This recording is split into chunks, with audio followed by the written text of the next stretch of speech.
બધા જ કથાકારો અને આજે પંથ સંપ્રદાયના જે ચૌદશિયાઓ કીડા મકોડાઓ ગુજરાતમાં છે ને, એ બધા કીડા મકોડાઓ તમને ગુમરાહ કરી રહ્યા છે બ્રહ્મચર્યના નામે ને, ત્યાગ ને, વૈરાગ્ય ને.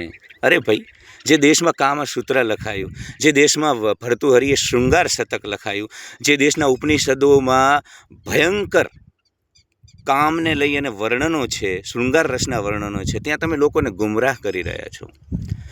વાત ખાલી એટલી છે કે આપણા ઋષિમુનિઓનું એટલું કહેવું હતું કે બધું જ કરો ભોગવો, પણ આસક્ત ન બનશો. મતલબ સાગર પાસે, સમુદ્ર પાસે નદી સ્વયં જાય તો સાગર ના નથી પાડતો, સાગર સમાવી લેવા દે.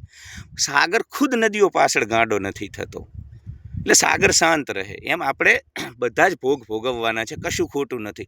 કોઈ પાપ પુણ્ય કશું કોઈને કશી ખબર નથી. સવાલ માત્ર એટલો છે કે કશું હોય તો પણ તમે સ્થિર રહો, કશું ના હોય તો પણ સ્થિર રહો. એ સ્થિરતા બરકરાર રાખો.